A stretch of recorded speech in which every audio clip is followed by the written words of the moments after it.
I think so. All right.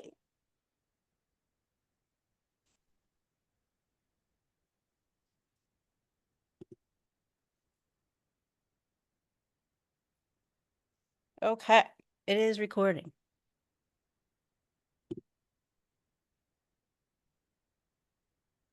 Do you have my screen there, Laura? I do not have your screen. You don't.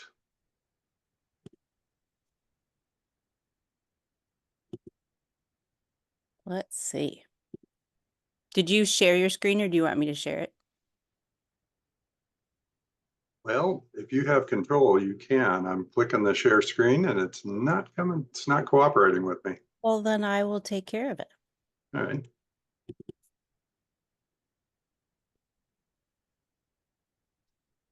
I don't know why it's doing that, but this is how it always goes, I tell you. All right, let me share this.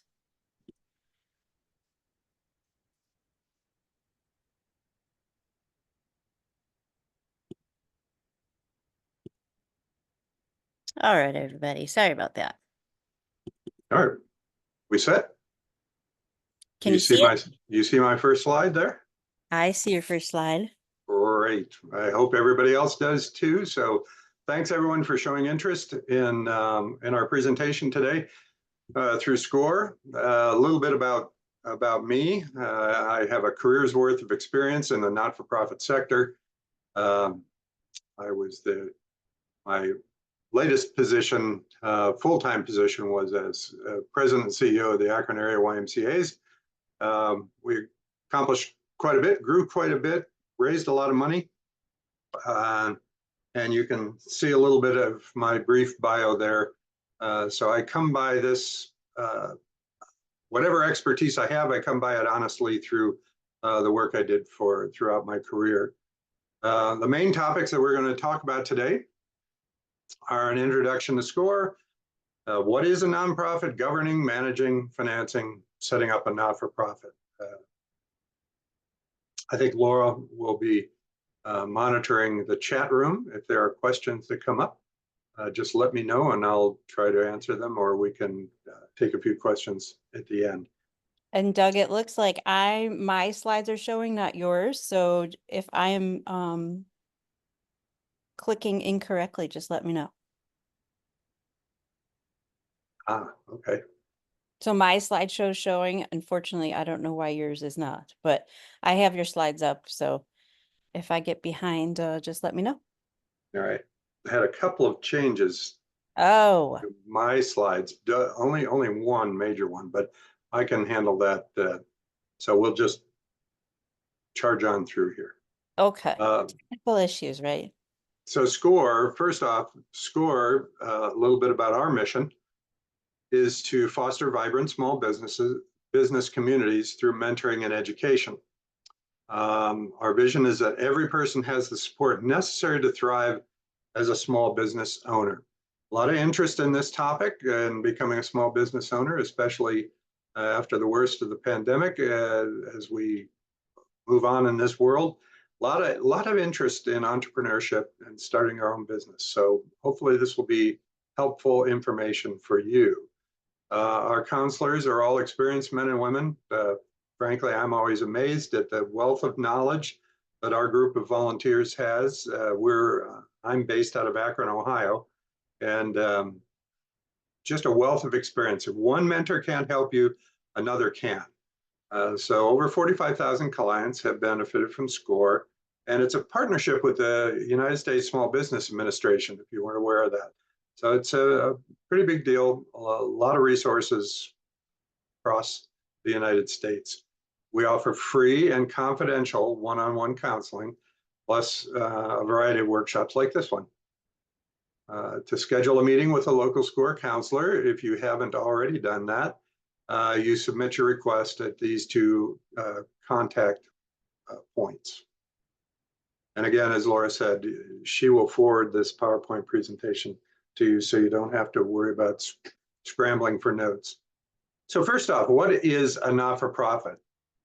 So a nonprofit or not-for-profit those two words are generally used interchangeably, is an organization founded to further a public cause. It's a group organized for purposes other than generating profit, and in which no part of the organization's income is distributed to its members, directors, or officers. And we'll talk a little bit more, we'll unpack that a little bit more later. So the not-for-profit community itself involves over 12 million employees, 64 million board members, 10 million plus donors. And all those things combined create a lot of people who care. I got this phrase from a friend of mine a couple of years ago, and I love it because not-for-profit is a tax status, not a business plan. So we'll talk about you with your nonprofit organization creating a business plan, just like a private business might create a business plan. Nonprofits are where Americans come together to solve problems, civic engagement. Nonprofits are building blocks of democracy. It's allowing everyone to have input to the good of their community. Nonprofits are also laboratories where people learn leadership. It's not unusual for a person to start as a member of a not-for-profit board and then move on to other bigger and larger things in their community after they've learned about leadership. And not-for-profits are also economic engines in your community.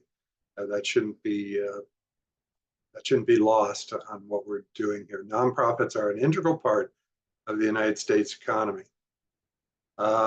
Consider this grid. I mean, there's a good chance you or a family member has benefited from involvement with a not-for-profit organization, whether it's a hospital, whether it's a healthcare organization, it could be a school, private school or public school. When you exercise your right to vote, education, travel, all these not-for-profit organizations that are listed here on this grid, chances are you've almost 100% that you've enjoyed a zoo or a museum or a show or take swimming lessons at the Jewish Community Center or YMCA. Common types of not-for-profits: charitable organizations, social advocacy groups, hospitals, educational institutions, religious organizations, foundations, civil leagues, League of Women Voters, etc., social welfare organizations, and local employee associations, unions, trade and professional associations, the Ohio Association of Dentists, for instance, professional association, social and recreation clubs like Kiwanis or Rotary, and fraternal societies, Alpha Phi Alpha, and other organizations that do good in the community. The next slide talks about charities. They're to be considered for a 501. And when I mentor a client, one of the questions is typically, how do I get my 501c3 status? Well, there are 4 general categories that your enterprise must fall into to qualify for charitable status. And that's the 4 listed here: education, health, religion, and community benefit. Community benefit, the last bullet point there, is a large basket. It involves a wide range of organizations. But suffice it to say, if your organization's mission and purpose doesn't fall into these 4 categories, you probably won't be eligible for a 501c3 status through the state of Ohio. Any of you who are on this webinar from other states, from Michigan, from Indiana, you will have to do a little research. The rules may be slightly different in your state, but when I'm speaking, I'm usually referring to the state of Ohio. So one of the first things I talk about with people is the concept of mission and margin. So mission is very important in a not-for-profit organization. You always need to pay attention to not only the mission of the organization, though, but also the margin. The margin refers to in your financial statement, hopefully their bottom line has black ink and not red ink on the bottom line, or you just won't last very long. So you must pay attention to your M&Ms. With no mission, there will be no margin on the bottom line. Mission, however, mission is always greater than margin, always. If you have a strong, compelling mission, the margin will eventually take care of itself with a solid business plan. So remember your M&Ms, mission and margin. No mission, there will be no margin, but no margin, you won't have a mission to accomplish, and your organization won't last very long. IRS requirements. So you have to have a mission statement. You need to pick a right team. You have to have a governing board. Those are other volunteers who are going to work with you to achieve your mission. Plan accordingly. We're going to talk a bit about planning as we go through this presentation and the importance of it. Add up the costs, financial. So your financial statement is simply an expression of your goals based in dollars, right? And a lot of times that's what we can keep the best track of is our dollars. So keeping track of the finances is very important. And then make sure you get all the I's dotted and T's crossed with the federal government and the state. And then write your business plan. Talked about that earlier. So there are a couple of kinds of 501c3 organizations. Public charity, I would use examples for the Food Bank, Goodwill Industries, the Summit County Historical Society, YMCA, the JCC, the Symphony Orchestra, the ballet, or a public foundation. And you should get to know who the foundations are that might be interested in funding your cause. Of course, it has to match their cause too, but I've listed a couple here. The Akron Community Foundation, the Barberton Community Foundation, the GAR Foundation is one of the larger foundations in Summit County, and the Knight Foundation, which serves Akron for us. It also serves Detroit and places where there were Knight Ridder newspapers. And so you need to do your research and find out who those foundations are. So the difference between for-profits and not-for-profits. For-profits produce, market, and sell products or services, primarily to make money for the owners and the investors, right? Now, there's a mission to for-profits, many for-profits as well.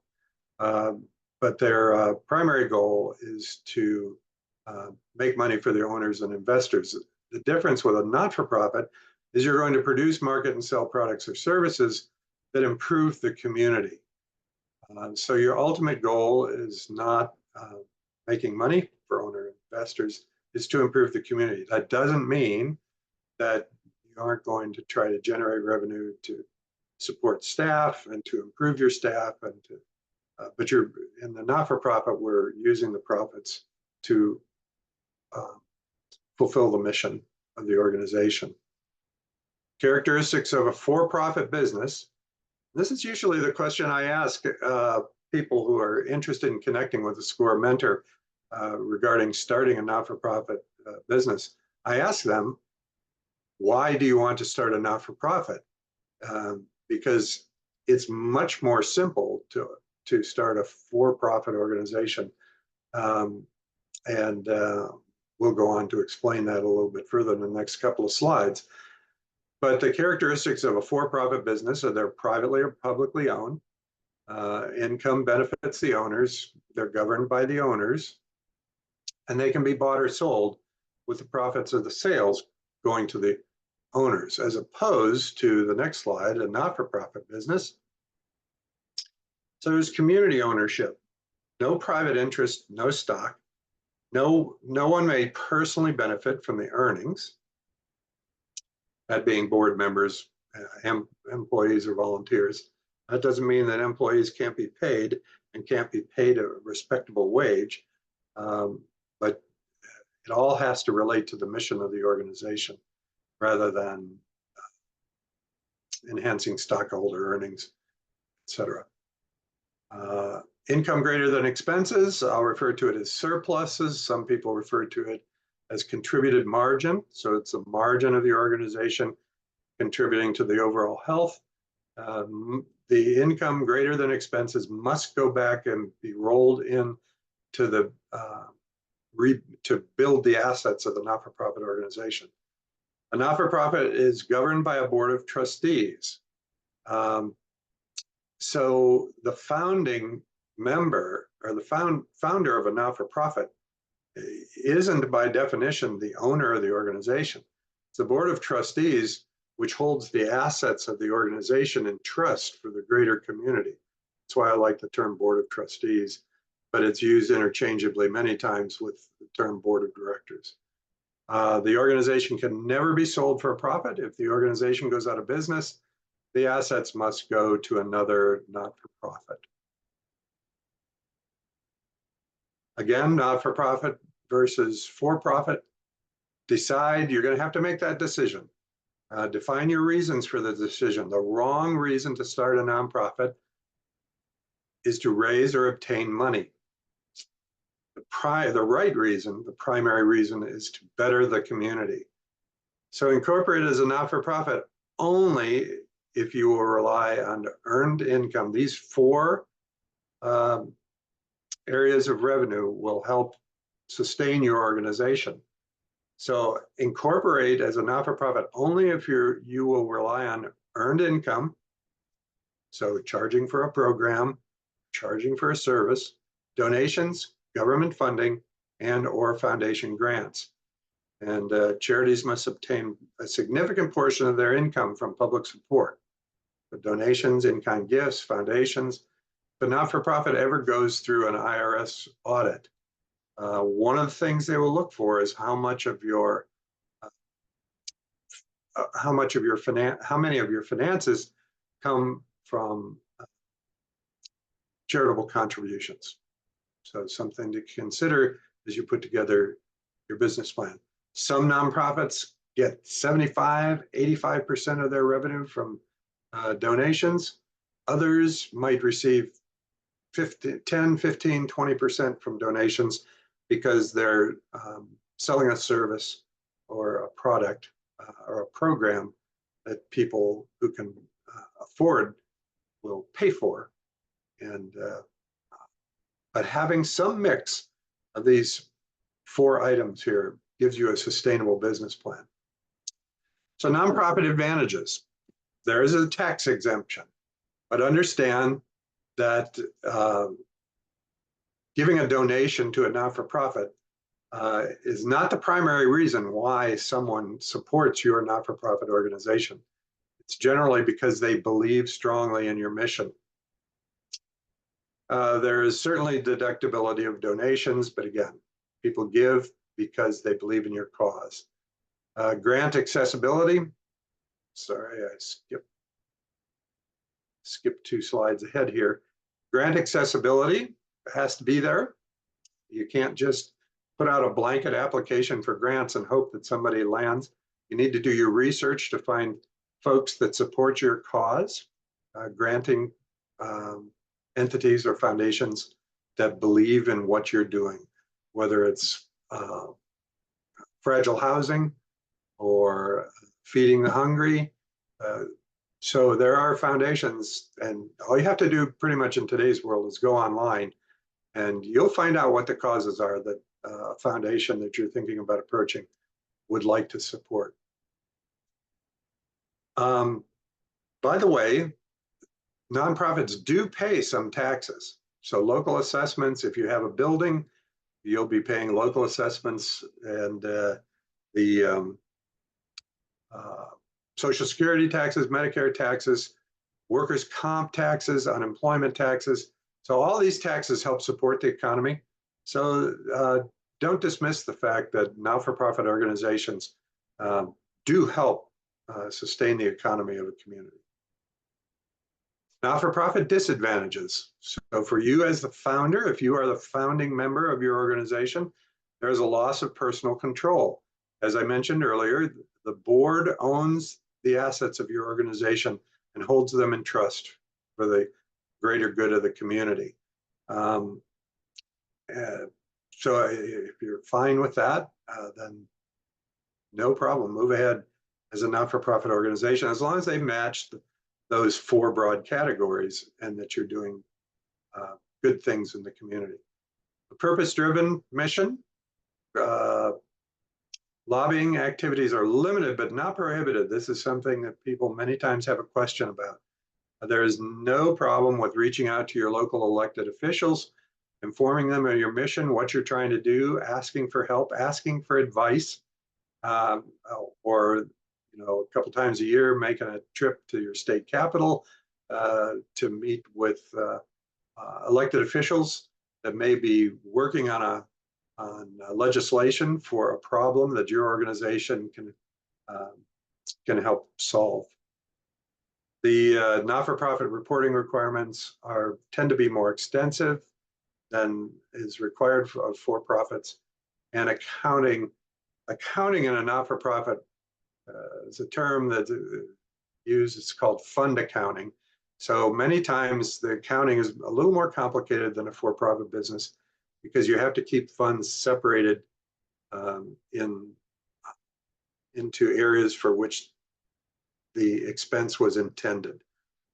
So keep funds separate for what they were intended. And that tends to be a little more complicated in not-for-profits than in for-profits.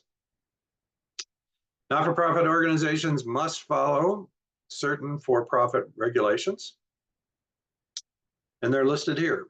Occupancy, related to occupancy, local, state, and federal license and certifications, such as a food license. If you're thinking about early childhood education, think about the fact that you're going to have to meet certain standards for distributing food and drink, milk. The EEO, you're going to have to certainly abide by equal employment opportunity requirements, and also OSHA, occupational safety and health.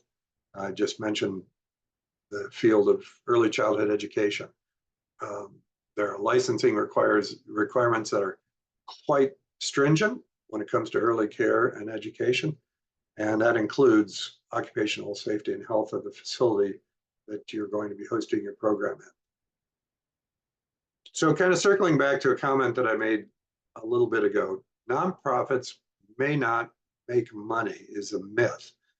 In fact, nonprofits not only can, but should make a profit or surplus income, or I use the term contributed margin, because if you don't, you'll go out of business. Surplus income profit simply must go back into building the assets of the organization. That's what the requirement is. So whether you're improving your building and grounds, or you're trying to pay your employees better, if you're trying to get new equipment, all those kinds of things, that's what we use in the not-for-profit world our surplus income for.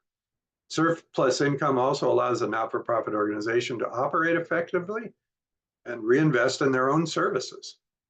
And then surplus income allows the not-for-profit to invest in new opportunities. Go back to early childhood education. If early childhood education, a daycare center goes out of business and you would like to acquire that asset, then having surplus income allows you to do that. It's not enriching your board members. It's not enriching stockholders. It's building the assets of the nonprofit organization. So this is an interesting slide. The 5 reasons not-for-profits fail is, there they are, recent information from the Foundation Group, which is a website I encourage you to visit. Lots of resources on that website. The lack of a plan, unrealistic expectations, lack of leadership, no money, and failure to adapt to a changing environment. The environment is always changing, especially with respect to what funders want to support. And so if you aren't involved in something that's a high need area of your community, you may have a tough time getting your not-for-profit up and running. And also, if you're replicating something that already exists in the community. You need to find that out, because funders do not want to fund multiples doing the same thing. They like to concentrate their gifts. And so collaboration tends to be a very important part in getting a not-for-profit going. Make sure you know who is out there doing similar types of services and how you might collaborate with them. Most importantly, the mission of the organization is neither compelling nor has the cause been clearly established. That's why the business plan is so important. Helps you clarify the mission, and it helps express how compelling your cause is. So people ask about governing a nonprofit, especially at the beginning. All nonprofits must have a board of trustees. So the board represents the community, as I've already said. It holds in trust the organization's assets. The board has 4 big responsibilities: planning, policy creation, funding, and they evaluate the head of staff or the executive director, whatever you call that person in your organization. So the board has an obligation to evaluate how things are going and take corrective action or encourage the executive director to move in new or different directions based on the evaluation, or simply to support and build up the executive director and reinforce that they're doing the right things. But those are the 4 big responsibilities of a board of directors. Number, according to the state of Ohio revised code, there must be at least 3 directors. It's usually going to be a president, a secretary, and a treasurer. Those are the 3 most common. But having said that, you need to have enough members of your board of trustees or board of directors to do the work of the board and allow for productive debate and decision making. So 3 is an awfully low number, but it's what you need to get started.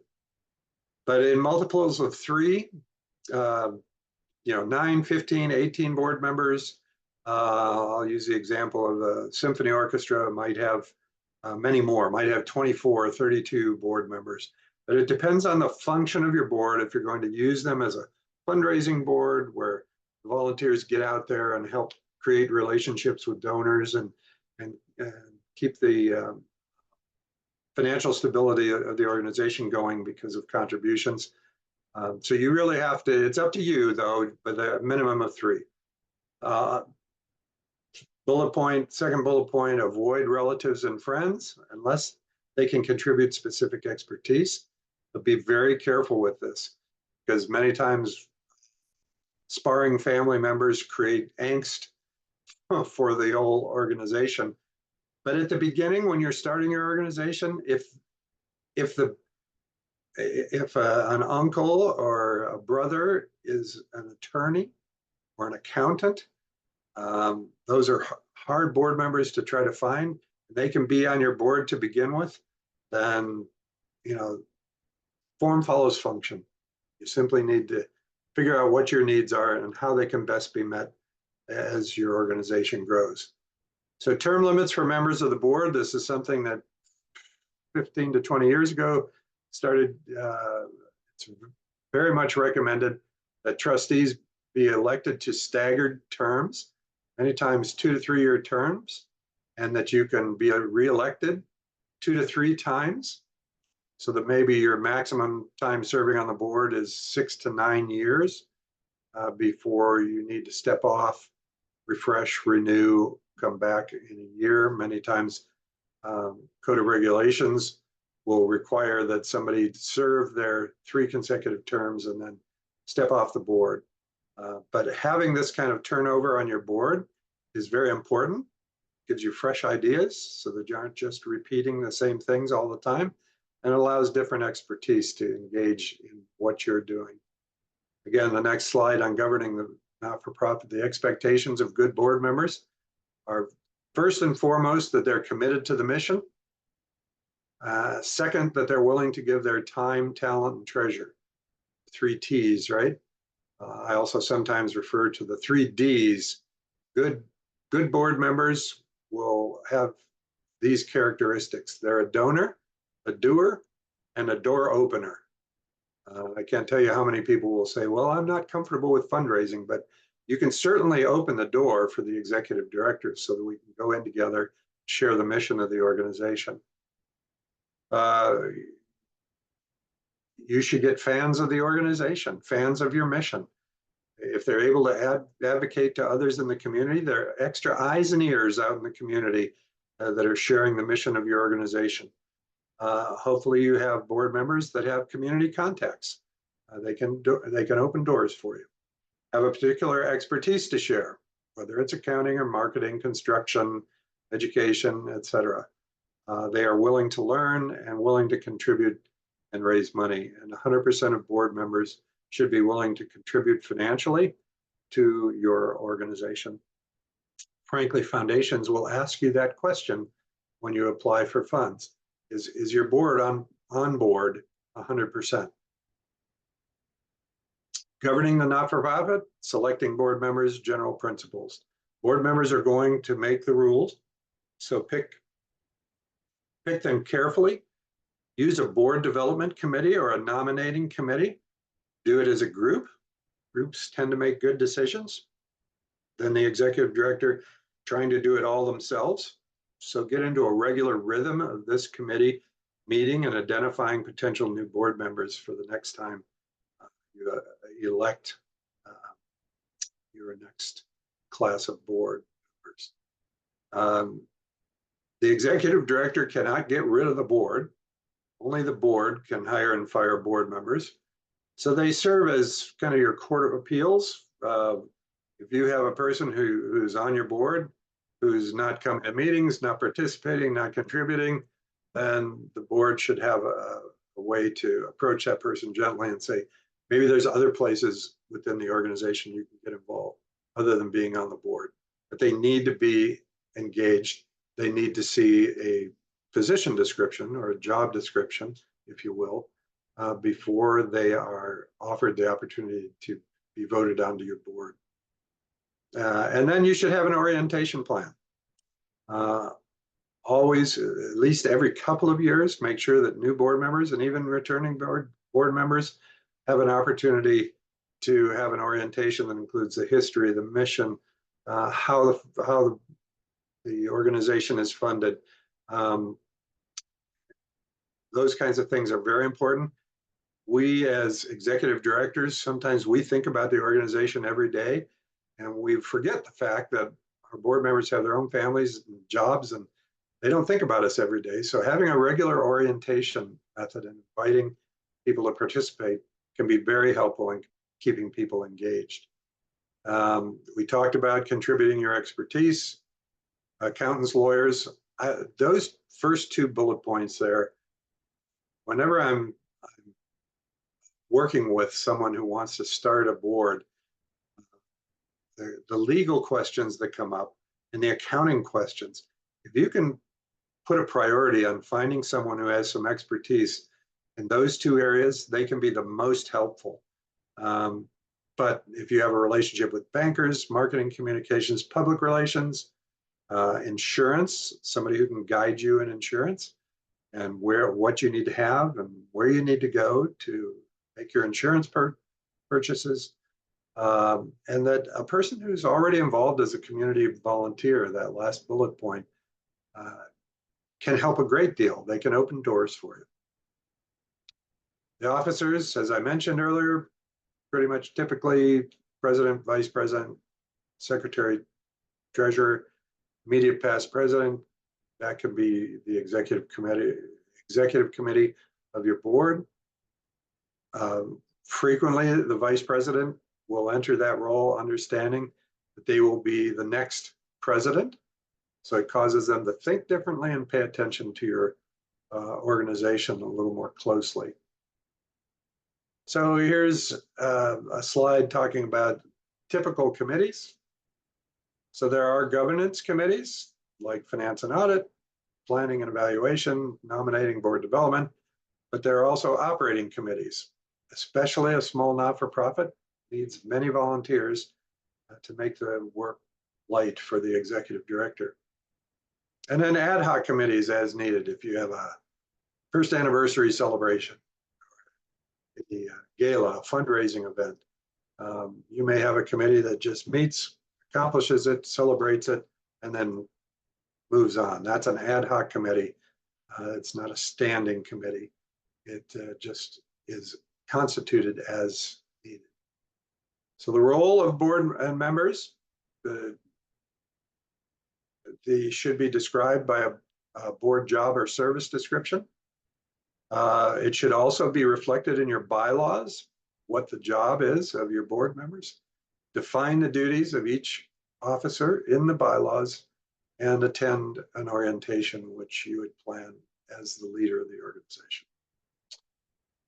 Meetings, minimum recommended number of meetings 4 times per year. Could meet monthly. I serve on a board right now that just decided that they are bigger now and doing more things. They just went from 4 meetings a year to 6 meetings a year. And then the committees meet in the off months. One of the reasons was that 4 meetings, have to be really careful with 4 meetings a year, is because if one of your members misses a meeting, then they're going 6 months without being connected to the board. So you certainly don't want fewer. But the only thing the Ohio Revised Code says is you must have an annual meeting, must meet annually minimum. But 4 meetings a year is, in my mind, minimum, and 6 to the organization that I led for 25 years. We met 10 times a year. Usually one of the summer months. It just depended how much work there was to do. If you're having a board meeting and there's nothing to discuss, then respect your board members' time and just postpone the agenda to the next full meeting. You should have a date, time, and place established to maximize attendance. Or not-for-profit organizations that have moving target board meetings are likely to get less attendance. So if it's going to be the 4th Thursday of the month at noon, then stick to that plan. But also survey your board members and find out whether breakfast meetings, evening meetings. When I worked in the Chicago area, all of our meetings were in the evening because people were coming out of the city, the big city, and really couldn't meet until dinner time. So again, form follows function. Talk to your board members, find out what the best times are that they can be consistent, knowing that you're never going to be at 100% attendance all the time. Managing. So this is a very simple slide that shows the role of the executive director or the chief executive officer as it relates to their role with the board. They do answer to the board. The executive director answers to the board. They usually do not serve on the board other than an ex officio, and they cannot vote. But frequently, if you are founding an organization, it's not unusual for the CEO or the executive director to be a voting board member at the beginning. But probably after 5 to 8 years of successful operation, that executive director will roll off the board and not be a voting member of the board. So I'll use my own example. I was the 12th executive director and CEO of the Akron Area YMCA, which has been around since 1870. I entered that position knowing that I wasn't a member of the board. I serve at the pleasure of the board. I serve with board members.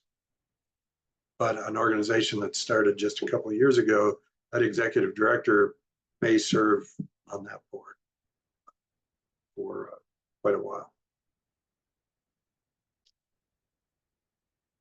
Employees, if you're large enough, hiring great employees makes the executive director's job a lot easier. Make sure you have job descriptions, make sure you have a salary schedule and a plan for how you're going to compensate um,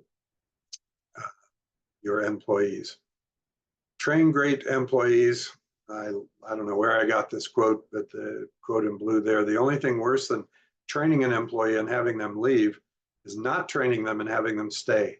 So invest in your staff, train great employees, hire for sizzle, train for skill. Hire people with personality. You can always train skill, but people who are passionate about your organization and its mission are extremely valuable. Managing the not-for-profit, the next slide, have a file of all policies established by the board. It can be paper or preferably in today's world, electronic. You don't have to have whole rooms of file cabinets to keep your records, especially if you're an older organization. You should have procedures for implementation of your policies. The title of the position of the person responsible for its implementation should be included on the job description, and the date the policy was approved by the board.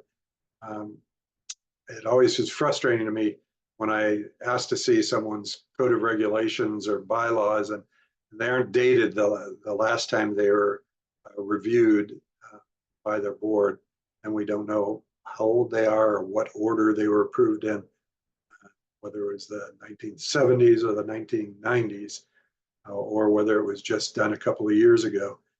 Make sure your documents are dated. Finances. You'll have to establish a bank relationship. But one thing that founding executive directors especially must do is separate from any personal money. Don't get personal money with organization money muddied up. Checking and savings accounts must be organizational accounts. Finance committee of the board oversees organizational finances. They have one of the most important jobs. They're critiquing the monthly financial reports, and they have a fiduciary responsibility to make sure the organization is using their funds wisely. The executive director, CEO, or other staff prepare budgets for review and approval by the board. Finances, again, few concepts I will repeat during this presentation because they're important. The budget is simply your operating plan for the year expressed in dollars. Don't get hung up by budget. I can't budget. I'm not good with dollars, but they are an accurate way of expressing what you hope to do using dollars. Keep written minutes of all the finance committee meetings. The organizations must operate within the budget. Executive directors assure this. Board members review and affirm it. We don't take care of the finances. Organizations will simply cease to exist. The board approves everything contained in the budget. Major changes outside that scope need board approval. But if you are operating within the confines of your budget, the executive director should have the authority to do those, make those purchases and make those business moves without the need of going back to the budget. But if you change the plan, if you go outside the plan, it's always helpful to make sure the board is with you on those changes. Budgeted expenses typically are going to be salaries, employee-related costs, occupancy, if you've got rent or if you own a building, insurance and legal, public relations, accounting, programming and operations, and certainly the cost to raise money. These are typical budget expenses in a not-for-profit. When you talk about financing a not-for-profit organization, determine, and this is my little metaphor here, what is the four-legged stool that your organization is going to stand on when it comes to finances? I encourage people to have multiple sources, at least a three-legged stool. Certainly one-legged stools are not very stable.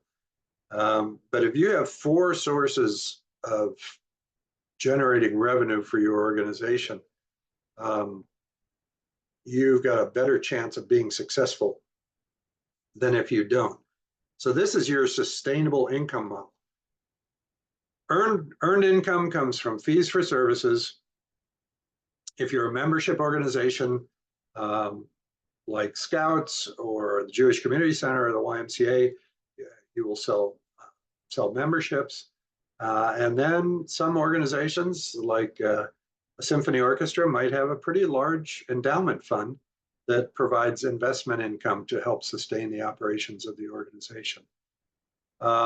So earned income is very important to determine if there are ways you can generate earned revenue with your nonprofit and not just rely on the next bullet point, donated income. Donations can come from individuals, estates, bequests, foundation grants. And I remind you that individuals in the United States are still 75 to 80% of all the charitable giving done in the United States is still done by individuals, not corporations and estates and bequests. Much smaller income. So don't get caught up in that. Well, if I just start my organization, I can go out and I get my 501c3 status. I'll be able to go out to a foundation and get enough money to run my organization. It's not how it works. And then corporate support, 50 years ago in the city of Akron, the major rubber companies and banks and utilities, they did a whole lot of the charitable giving in this community, in our community in Akron. But that has changed radically over the past 50 years. And while corporations, your largest corporations in town are still very charitable minded, they tend to be more worldwide in their scope and their vision. And so they're contributing all over the world, not just in their home community. So keep your corporate contacts. If you've got a very important corporation in your region, if you can get one of your board members to represent the larger corporations on your board, that's very helpful for creating a sustaining contacts with the business community. Government income. Again, I'll circle back to early childhood education. Title 20 is support for low-income families and childcare. The government can really help out a lot in that area, especially alternative education, schools. Government income can come from school districts for an alternative school. They can come from state and federal government contracts, but these tend to be very complex and have just as complex reporting requirements. So you have to make sure you have the resources to be able to satisfy any income that comes from government. Revenue sources. This is a fairly recent slide, a few years old now, 5 years old, but it's very representative of what portion of income comes from sources we just talked about. I like that a lot. You can look that over when you get to PowerPoint, but still 50%, almost 50% of not-for-profit income comes from private fees for services. That would include, paying for a week of camp, but it also could include classes at the theater. It could include ticket sales at a theater. But recognize that a lot of people are very, very surprised that when you explore the arts, less than 50% of theater revenue comes from sale of tickets. So you have to be very creative in where you're going to get those other sources of revenue. Financing the not-for-profit, fees charged, program fees for services, donations, and donations must be designated. You must be designated as a 501c3 by the IRS to collect charitable donations.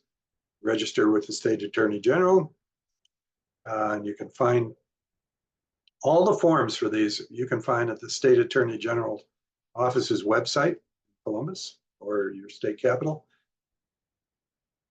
And you may be required to register with the city or county in which you are doing business. So donations can be designated or restricted or undesignated and unrestricted.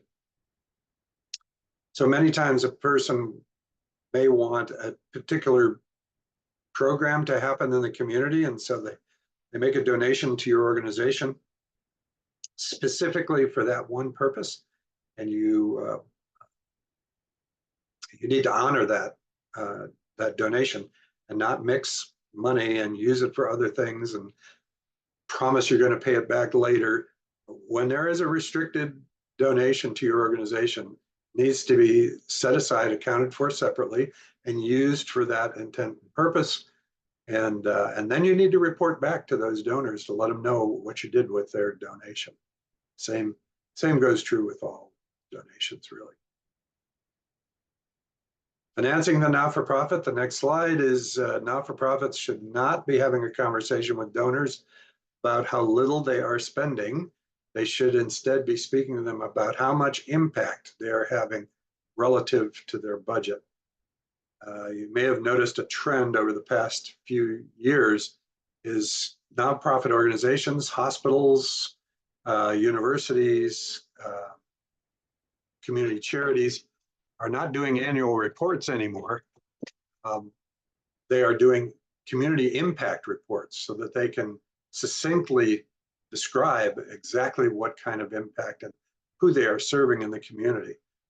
So the old annual report has evolved into an community impact report. All donations must be acknowledged in writing. Donations greater than $250 must be acknowledged by a letter stating that nothing was given or received in exchange for the donation. So when you host a gala that has a dinner attached to it, cost of the dinner is not tax deductible, but anything you donated above and beyond the direct benefit you received, food, the meal, that is tax deductible. And your organization should acknowledge that when they thank the donor for getting involved. Foundation grants. No organization can be run solely on foundation grants. Let's stop if that's what you're planning on, and plan now. The days are long gone of a few foundations providing everything an organization needs to operate with. You need to come up with the plan that we talked about a few slides ago. Proposal writing, 20% success rate is average, but it can be much higher with good research. So someone who has no interest in reading programs shouldn't be approached for a grant for tutoring children to read better. But if you find out that a foundation in particular has funded reading programs in the past, well, yeah, go to them. But don't just blindly send out, well, you know, everybody knows the LeBron James Family Foundation, right? So they're going to get inundated with applications, but you should find out what the LeBron James Family Foundation is passionate about, because you have a much better success rate of funding for things that they are interested in. Do your research and find out who will support your organization. When it comes to follow-up, the last bullet point on this slide, a letter of thanks. One of the first fundraising seminars I went to back 40 years ago, a legendary fundraiser named Hank Rosso said, I want you to remember Hank Rosso's rule of 7. And that is to thank people 7 times. We want to say thanks many more times than we say please when it comes to our funders. Foundations could be local or they could be national. Again, do your research. Do your research because you never know what's out there and who likes what your cause is. How to find foundations. In Northeast Ohio, we have a wonderful center. It's up in the Playhouse Square area of Cleveland, Ohio. It's called the Foundation Center. and you can access their database through many of the public libraries in Northeast Ohio. So you don't have to always make a trek up, but I guarantee you, if you would ever visit the Foundation Center at about 14th and Euclid in Cleveland, there are staff that are aching to help people. Anytime I've been there, I think I've been the only one or two people who have been there. And so the staff people are more than happy to help you research and help you with your cause. So make sure you take advantage of that resource, at least in Northeast Ohio, or find out a similar type of organization that may be in your community. There are sources for Foundation 990 reports. If you want to know who's supporting other youth serving agencies, you can go on GuideStar, and there is a pay for use service, but there's a free center where you can look up the IRS tax reporting forms for any 501c3 charity around, and you can see who is supporting them. So if you think your mission is similar to someone else, and you see that, oh my goodness, look at on their Form 990, there is someone who supports my cause, perfectly legit to use those kind of resources to find out and build your own contact list. So there are sources out there. Other sources of information. Again, I mentioned bank trust officers or having a relationship with your bank. Bank trust officers know where charitable giving is going. And frequently, if you go to the trust officer of PNC or Huntington or whoever your local bank is, many times they'll be able to give you advice. And asking for advice is far different from asking for a gift, because asking for advice, people are more than happy to try to help, and it may lead to good things when you seek advice before you seek a donation. Foundation requests, you know, the last bullet point says it all. Follow directions. Do not send material not called for. Many foundations, if you don't follow their directions, your request will go right into the round file, and it won't be considered. So the first few bullet points, you know, they're going to be right in the outline when you apply. So follow directions. Do not send material not called for. The next slide, challenge grants. Grant given, this kind of a grant is more and more common over the past 20, 30 years. It's a grant that's given when a stated challenge from the foundation to your organization has been met. It's different from a matching grant. Matching grant says, if you need to raise $5,000, we will match your $5,000. A challenge grant might say, we will give you $5,000 if you raise $20,000. So that's the difference between a challenge grant and a matching grant. Defined difference. Contracts, government or private, agreement by a funder to buy specific services or products at a specified rate during a specified period of time according to specific requirements. Many times these contracts are competitive. I go back to the ones that I'm most familiar with. Government contracts were for alternative schools as well as early childhood education. So daycare, childcare, preschool, those kind of contracts. Contact your county because they usually control those contracts for similar programs. And again, it's a simple thing. Follow directions. Also, a good strategy is to contact other organizations who are already receiving money to see if they would be willing to share the insight on how they applied for their funds. and developing collaborative relationships with other similar service providers is an excellent strategy for your nonprofit. Don't try to do it alone. And then seek advice and help from local banks, which I've already mentioned a couple of times. Loans should be considered with caution. Too many not-for-profits take out loans and then don't have the ability to pay them back. It tends to be more costly than they thought. But you must show a sustainable business plan to a bank. But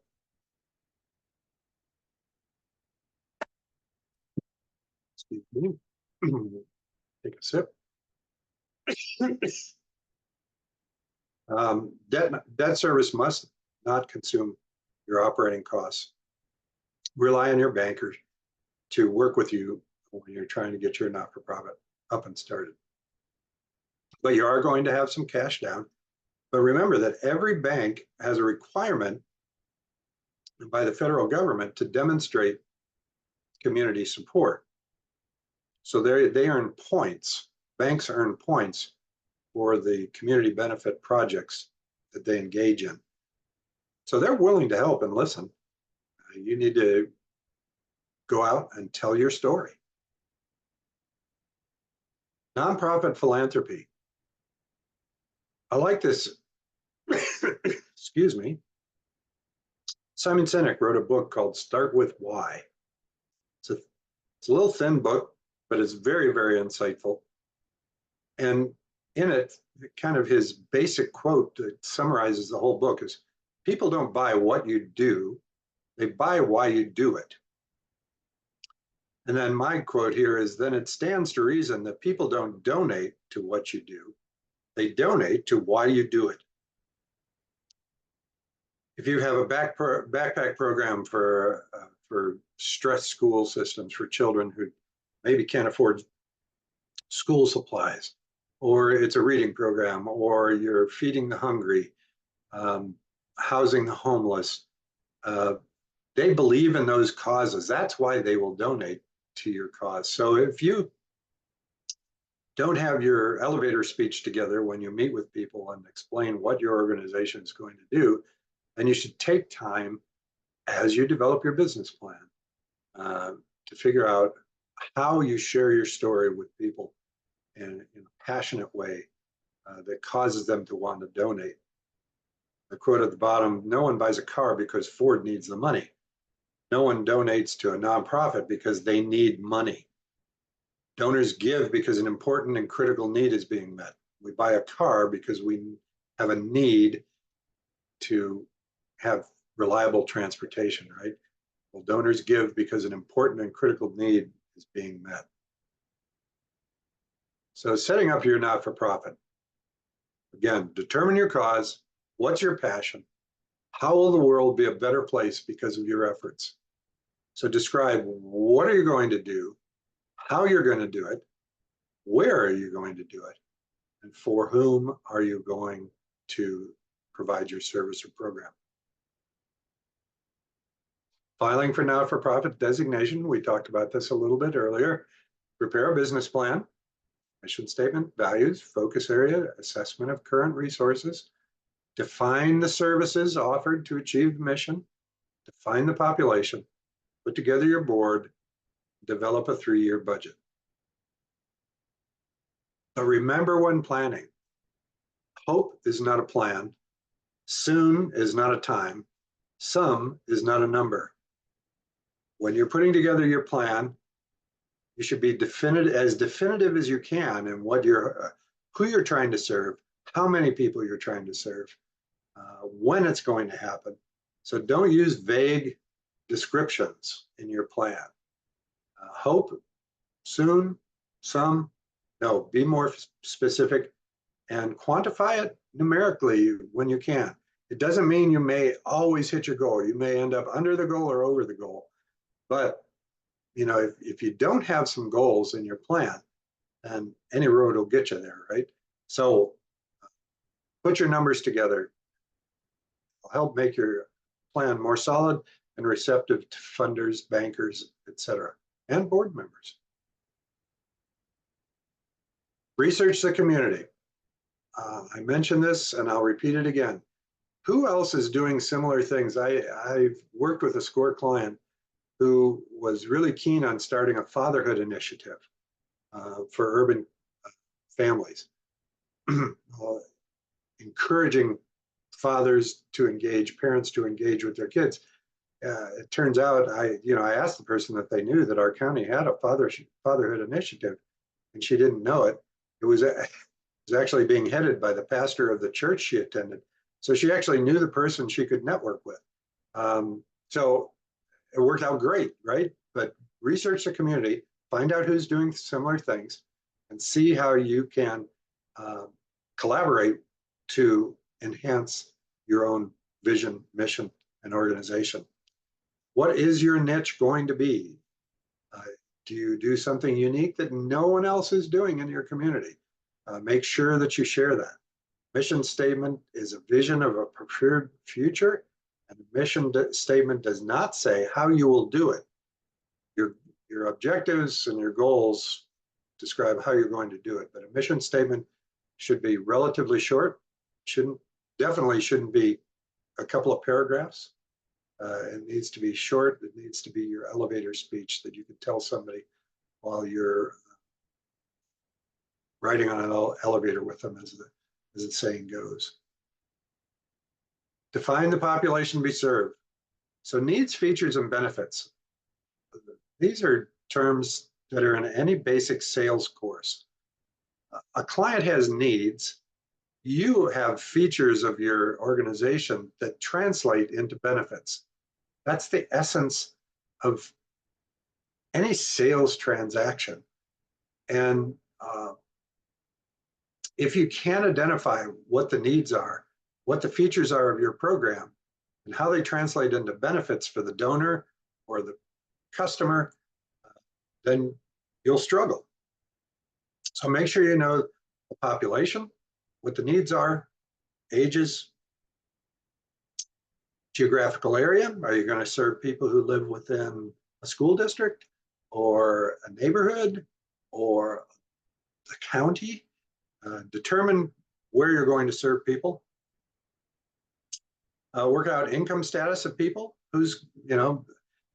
If you're really interested in early childhood education for low-income families, you're going to need to know what the income status is of people you're serving, because donors and foundations and the government funds you may seek are going to want the answers to that.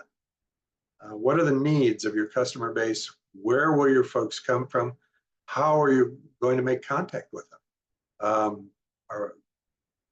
Are we going to use the US mail? Are we going to use social media?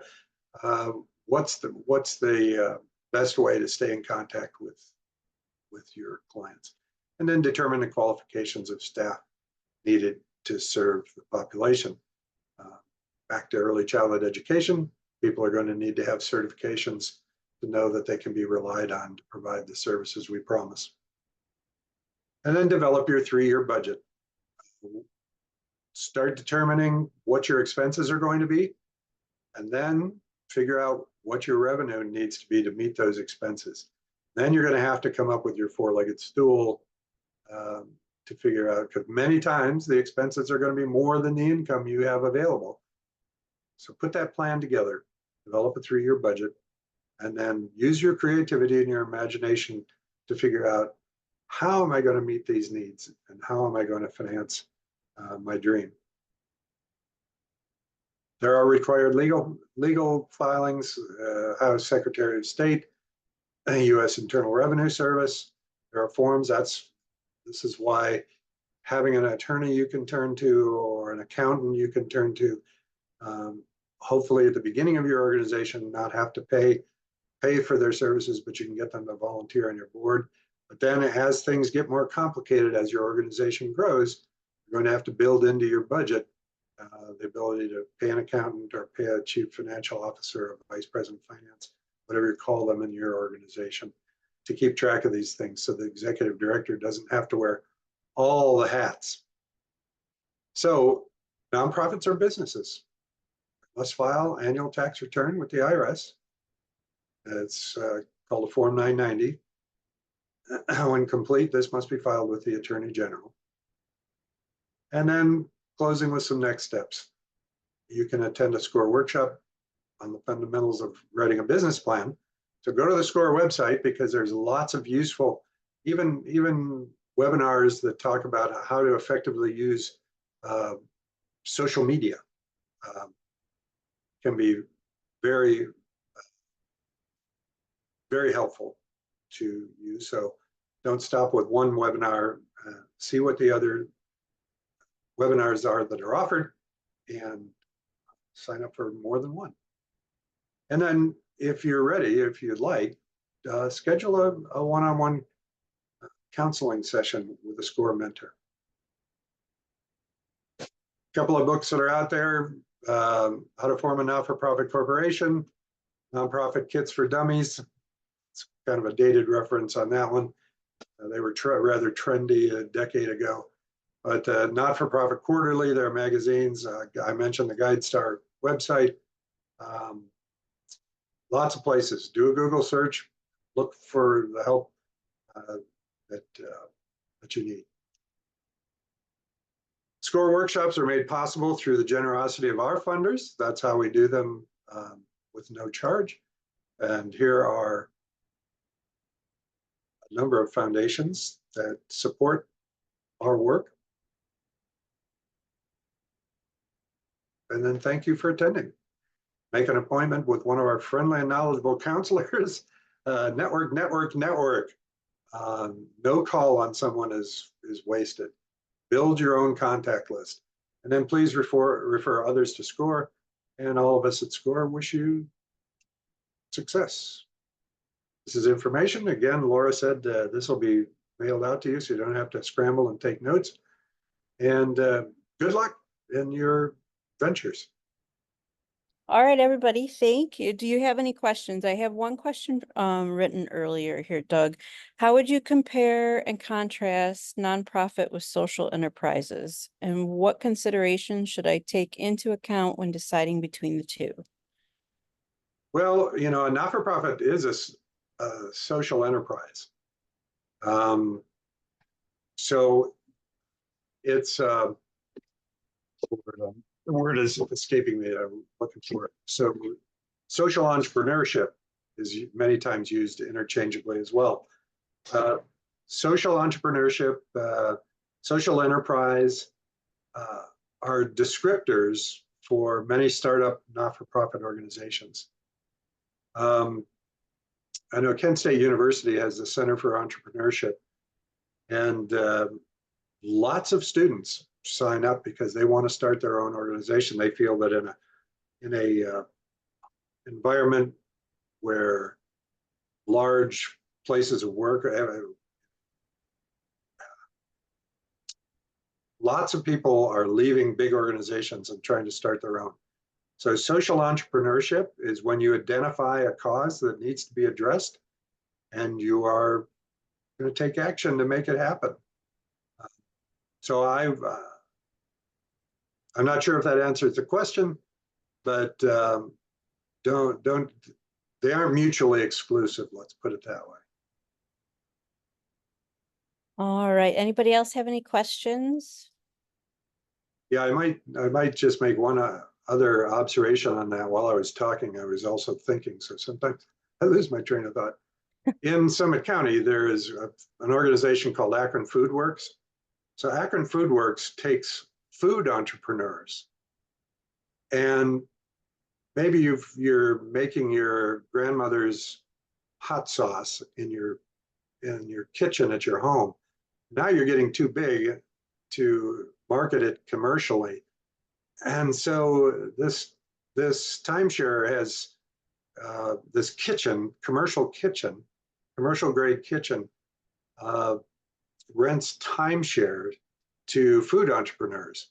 So they're being entrepreneurs in the area of food. It's a not-for-profit organization that helps food entrepreneurs.